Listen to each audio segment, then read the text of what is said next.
ఏడ్చావా? మళ్ళీ ఏడ్చావా? అర్ధరాత్రంతా ఏడుస్తూనే ఉన్నావా?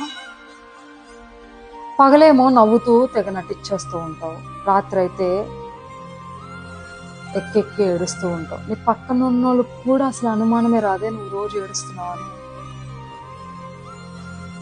నువ్వు పడే బాధ నీ ఫ్రెండ్స్కి సగమే తెలుసు, నీ పేరెంట్స్కి అసలుకే తెలియదు. ఇలా అన్నిటినీ కవర్ చేసి తెగ బతికేస్తాం. బాధ వస్తే ఏడవడంలో తప్పే లేదు, కానీ ఎంతవరకు ఏడవాలి, ఎవరి కోసం ఏడవాలి, ఎన్ని రోజులు ఏడవాలి? నీకు దక్కని దానికోసం, నీ లైఫ్లో లేని వాళ్ళ కోసం, సొల్యూషన్ లేని దానికోసం ఏడుస్తూనే ఉంటున్నావు. ఏడ్చి ఏడ్చి నీ ఆరోగ్యం పాడవుతే నిన్ను ఇష్టపడే మనుషులు ఏమవుతారు?